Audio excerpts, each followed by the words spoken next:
Jadi sistem hacking di sini memiliki banyak metode ya. Jadi kemarin kita sudah sempat mendemonstrasikan tentang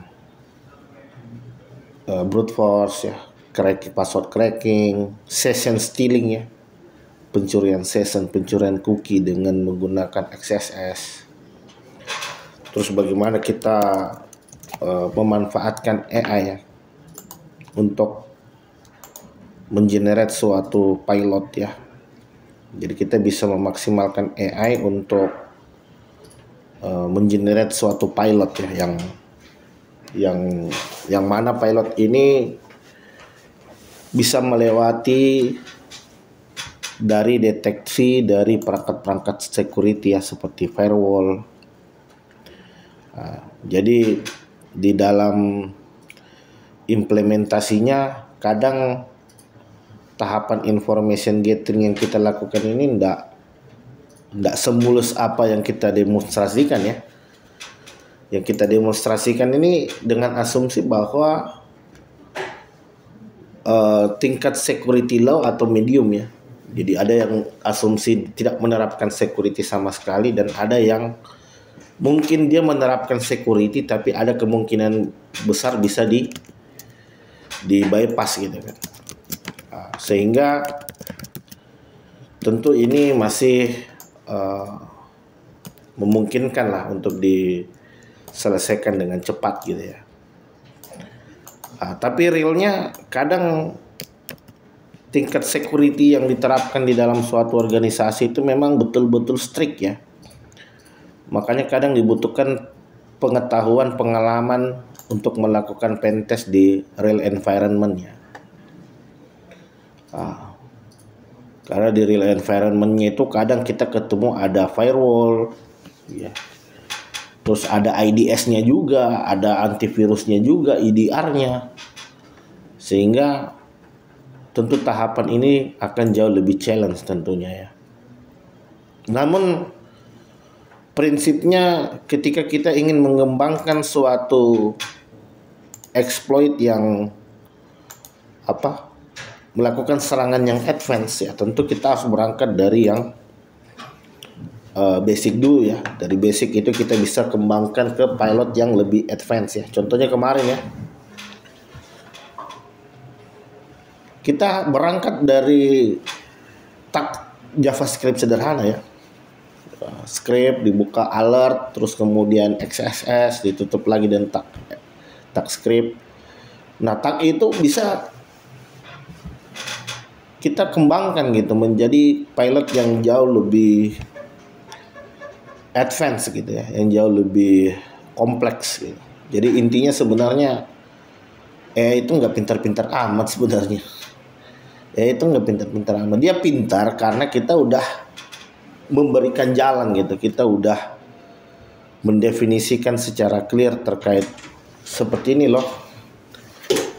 Template dasar yang bisa dipakai gitu. Kembangin dong. Jadi kalau kita mendefinisikan perintahnya tidak spesifik, maka bisa dipastikan knowledge-nya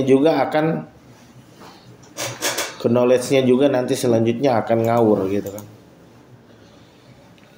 Knowledge-nya akan ngawur, pengetahuannya akan kemana-mana gitu ya.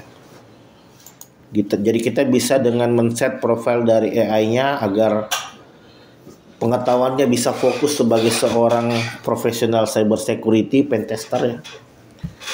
Karena kan kadang teman-teman kalau minta sama AI, tolong dong, mohon maaf kami nggak bisa gitu. Karena alasan etik dan lain sebagainya, karena dia pengetahuannya masih general gitu loh. Jadi kadang kita perlu melakukan hack GPT juga sebenarnya.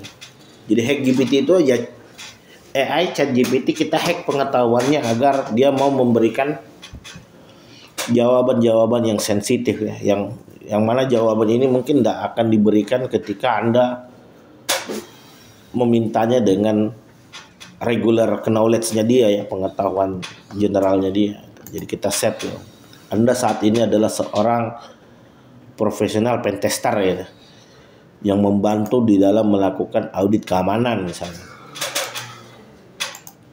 Nah, baru dari situ kita bisa memberikan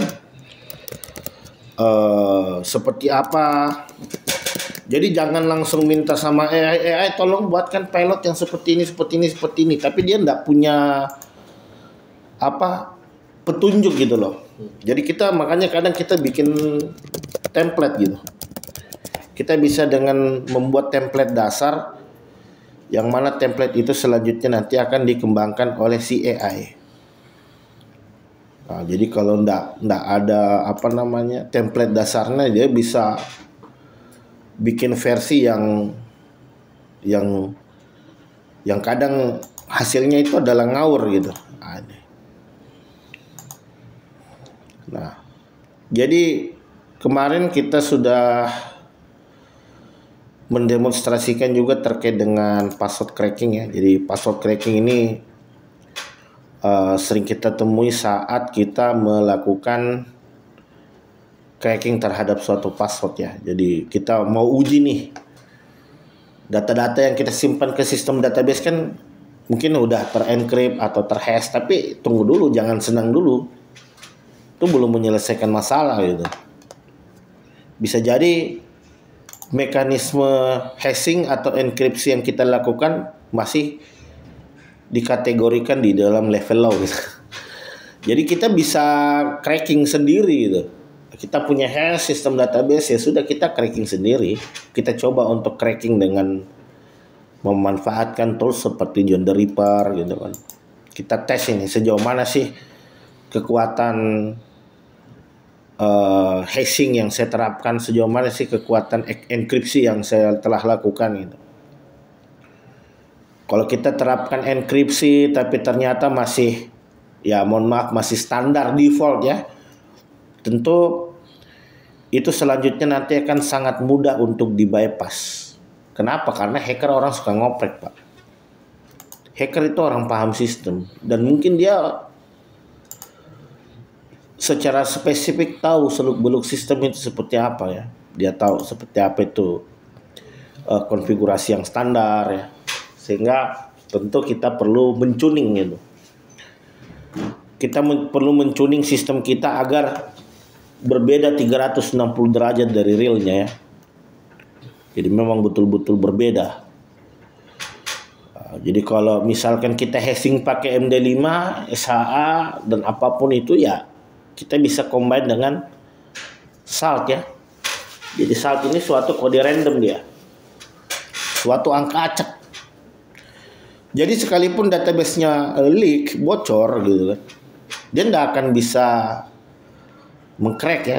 Dia akan kesulitan untuk mengcrack, dia akan kesulitan untuk mendecrypt. Kenapa? Karena sekalipun dia punya tools untuk dekriptor, kalau dia tidak punya saltnya, kode randomnya itu kan nanti melekat ke source code ya. Ya jadi mau dia seretas dulu source code-nya kan, untuk dapat kode saltnya itu.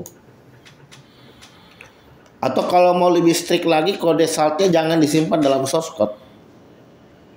Ya, kita bisa menggunakan third party ya. Kita penyimpanannya di tempat lain lagi itu untuk pengelolaan key-nya. Ya. Jadi seperti yang saya katakan di awal, bahwa yang namanya security itu kita persiapan lah.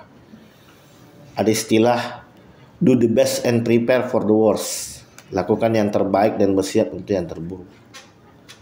Kenapa terjadi yang terburuk? Karena kita tidak bersiap gitu. Tidak ada strategi bagaimana kita mendeteksi, memitigasi, mencegah, merecover. Tiba-tiba ada serangan langsung tumbang, peng. Jadi menurut saya security itu seperti street fighter lah ya, perkelahian jalanan gitu, UFC gitu.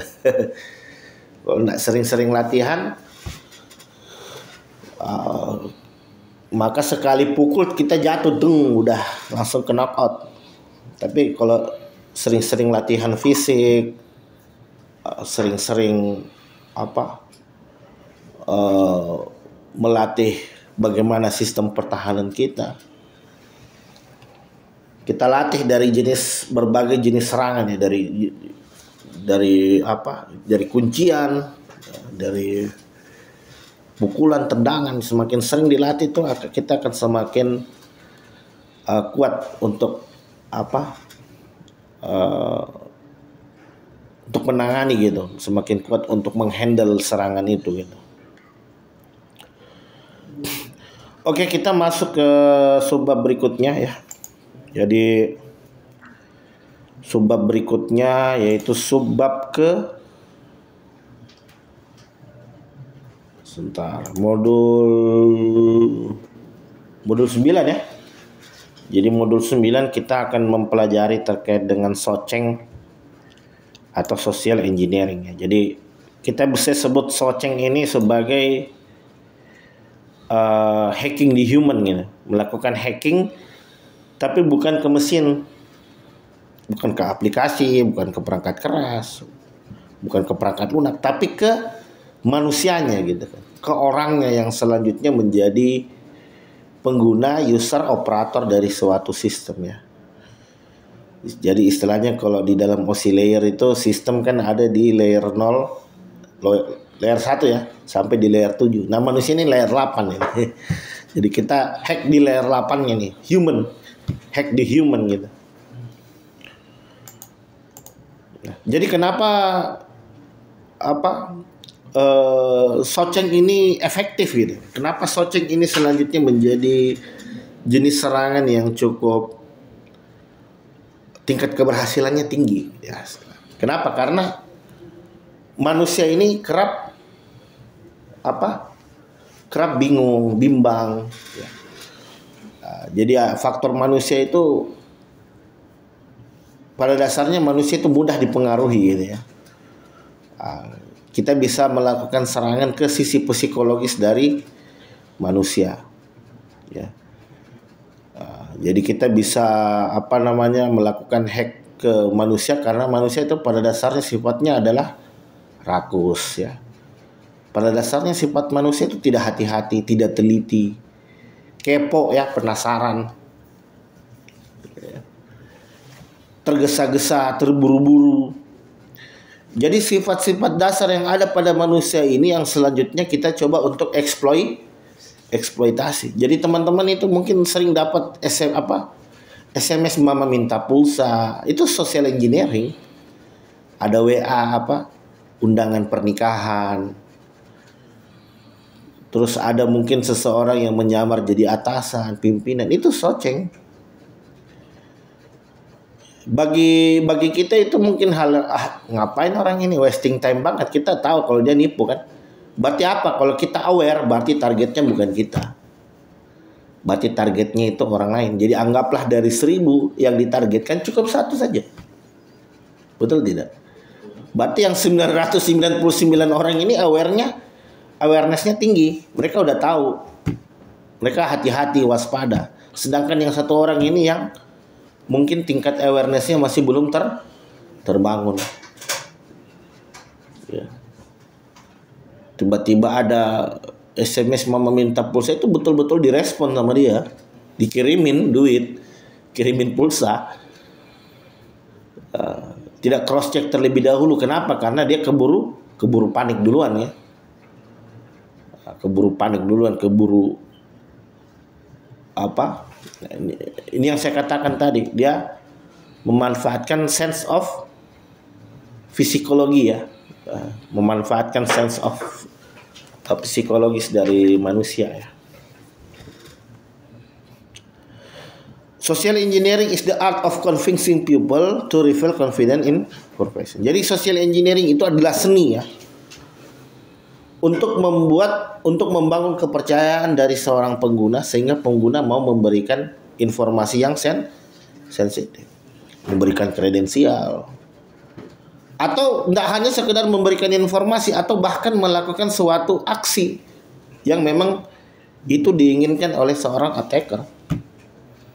Jadi tidak hanya sekedar mengirim informasi ya, bahkan kita bisa menginstruksikan dia gitu untuk melakukan sesuatu. Misalkan jadi memang SOCENG ini keahlian, salah satu kali dia harus pintar menyamar ya. Seseorang attacker dia harus pintar menyamar mensamarkan diri gitu kan. Harus bisa memposisikan diri layaknya seorang atasan. Jadi ini salah satu keahlian yang dimiliki oleh Kevin Mitnick ya. Kalau pernah dengar ada salah satu seorang hacker yang cukup legendaris di Amerika ya, Kevin Mitnick. Nah, itu sekarang beliau konsultan security, salah satu konsultan security yang cukup terkenal di Amerika ya, di Barat ya. Jadi dia memang keahlian hackingnya tidak begitu jago, tapi dia keahlian socengnya itu loh. Keahlian menyamar menjadi siapapun itu. Jadi semua orang yang ditelepon sama dia itu tertipu. Kadang dia menyamar jadi IT support, kadang dia menyamar jadi klien, customer, kadang dia menyamar jadi atasan. Kalau yang sekarang banyak apa? Indian scammer ya. Itu yang lagi banyak. Menyamar jadi orangnya Microsoft. Selamat siang, kami dari tim IT support dari Microsoft mendapatkan informasi bahwa antivirus Anda saat ini sedang out of date. Mohon kiranya dibantu untuk kredensial agar kami bisa memperbarui license-nya dari sini. Mana ada minta kredensial kan? Kalau kita berpikir secara logika, ngapain ada minta kredensial segala? Kalau Anda memang orang yang ofisial ada di perusahaan itu, ngapain? Kan Anda punya akses, betul tidak? Jadi tidak dibenarkan itu untuk memberikan kredensial, tidak dibenarkan itu. Bahkan sama pihak vendor sekalipun, tidak ada. Karena kita tidak tahu setelah kita memberikan kredensial, dia ganti password terus dia ngapa-ngapain di dalam sistem kita. Jadi tidak. Apalagi di sistem kita ini ternyata menyimpan informasi yang berharga tentunya ya. Jadi tidak dibenarkan itu. Kalau ada kebutuhan untuk akses informasi, Anda bikin akun. Ya. Jadi target dari seorang social engineering adalah mendapatkan informasi seperti kredensial, nomor kartu kredit, nomor rekening, alamat, nomor handphone. Apapun itu informasi yang melekat pada target gitu, yang bisa dijadikan dasar untuk melakukan serangan ke tahap berikutnya.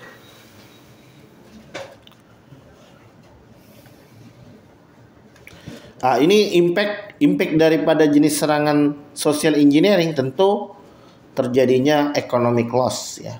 Artinya berdampak pada ekonomi tentunya kalau jenis serangan social engineering ini bisa menyebabkan terjadinya kehilangan uang ya, duit ya, kehilangan kepercayaan dari customer ya. Loss of privacy, kita kehilangan privacy, kita kehilangan informasi yang berharga ya. Kemudian dan berbagai macam kerugian yang lainnya tentunya. Jadi kenapa bisa terjadi serangan social engineering? Kenapa? Lack of security training, insufficient security training. Jadi inilah perlunya teman-teman di training kan ya, di Trainoket ini, di training center. Kenapa kita perlu di training, diedukasi agar kita bisa agar awareness kita bisa dibangun, kesadaran kita tentang security menjadi terbangun, kesadaran kita tentang keamanan jadi kita jadi lebih was-was, tapi bukan parno ya. Kita jadi lebih was-was tapi bukan parno, beda ya. Beda orang parno sama was-was itu beda. Kalau was-was artinya kita jadi lebih hati-hati. Kalau parno kan artinya kita takut gitu. Aku ngapa-ngapain kita takut buka email, takut angkat telepon, takut buka SMS, itu parno namanya. Tapi kalau was-was itu kan artinya kita masih lakukan tapi dengan lebih hati-hati. Ya. Kemudian tentu terjadinya social engineering di sini disebabkan karena adanya aturan yang tidak terdefinisi dengan tegas gitu, regulasi, aturan-aturan yang tidak terdefinisi secara tertulis. Berarti kita berbicara kebijakan, aturan, regulasi ya.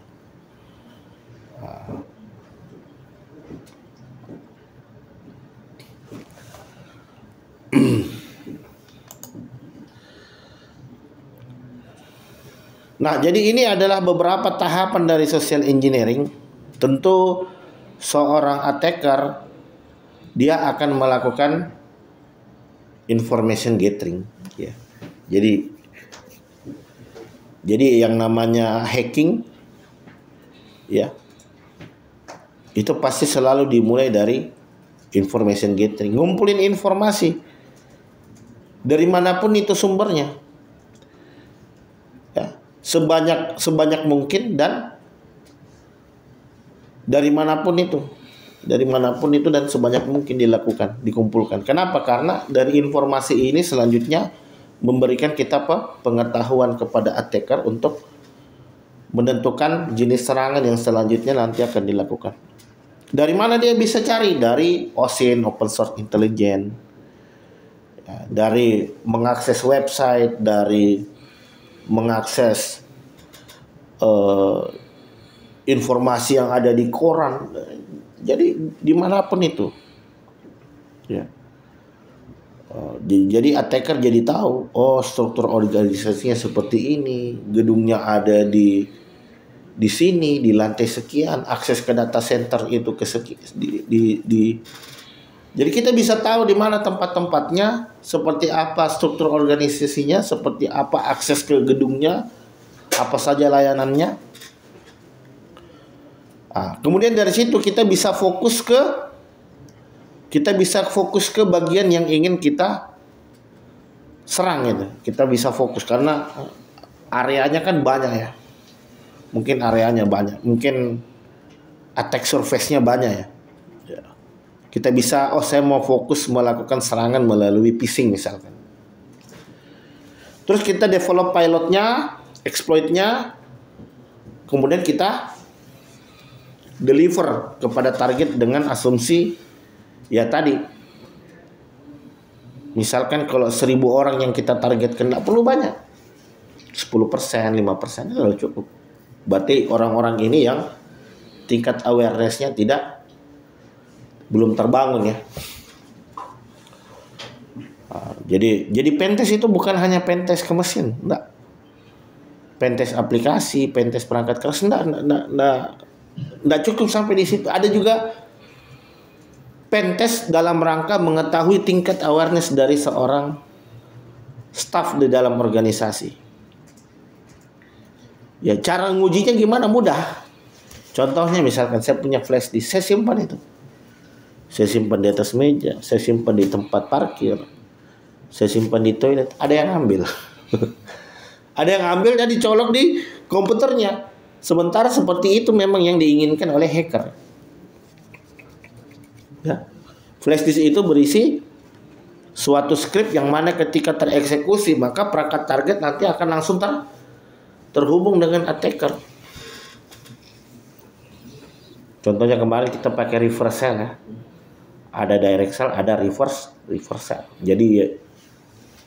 Jadi bukan attacker yang terhubung ke target, bukan. Tapi target yang menghubungkan dirinya ke attacker. Atau mungkin flash disk itu berisi sebuah ransom. Ya. Jadi gampang. Kita coba mengirim email, coba lihat kira-kira yang aware siapa saja nih. Dia tahu enggak cara membedakan yang mana fake site dan mana bukan fake site. Mana yang original dan mana yang fake ya, yang disamarkan, yang dipalsukan.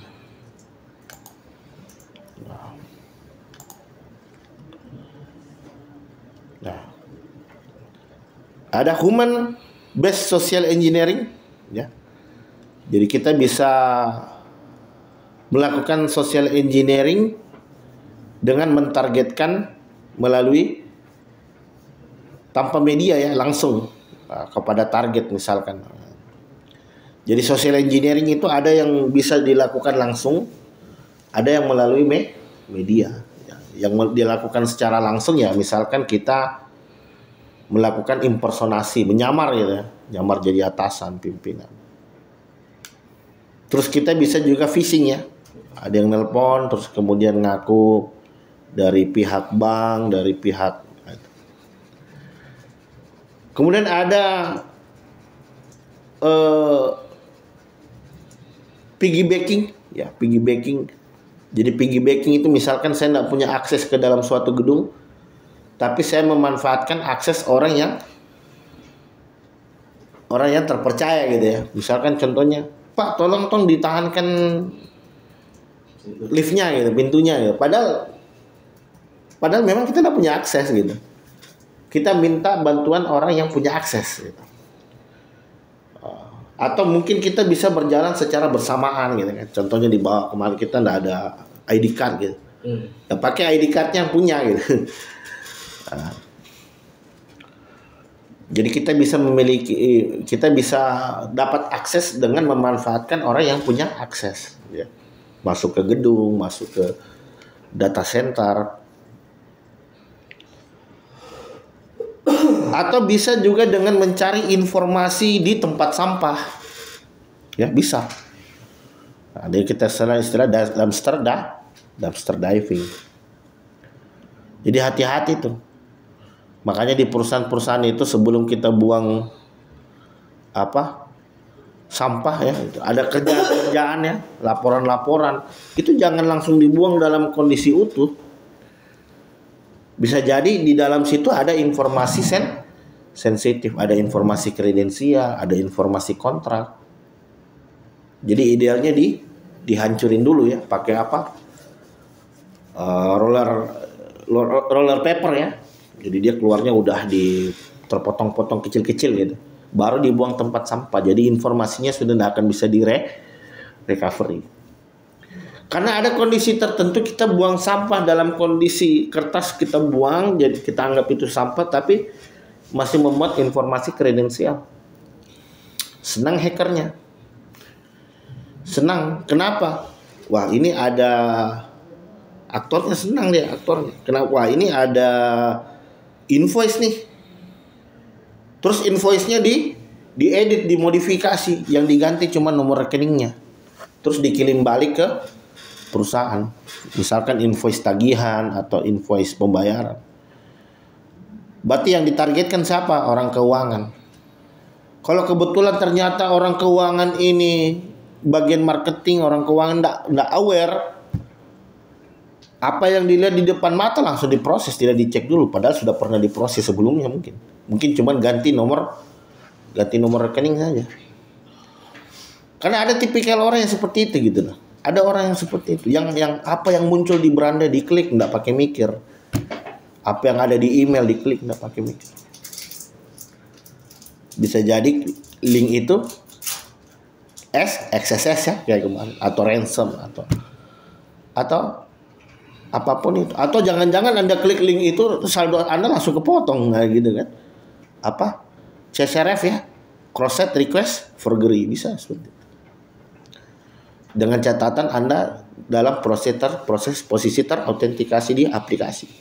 Dikirimin link, ternyata link itu akan melakukan transaksi atas nama Anda sebagai user yang sedang terautentikasi di sistem. Nah, kemudian ada computer based social engineering. Artinya proses social engineering ini menggunakan bantuan dari komputer, berarti interaksi tidak langsung, bukan antara aktor dengan target, tapi melalui suatu media, misalkan SMS, misalkan melalui email, jadi komunikasinya tertulis gitu kan. Atau mobile based social engineering, ada aplikasi-aplikasi yang ya kita bisa identifikasi itu sebagai suatu malware gitu kan.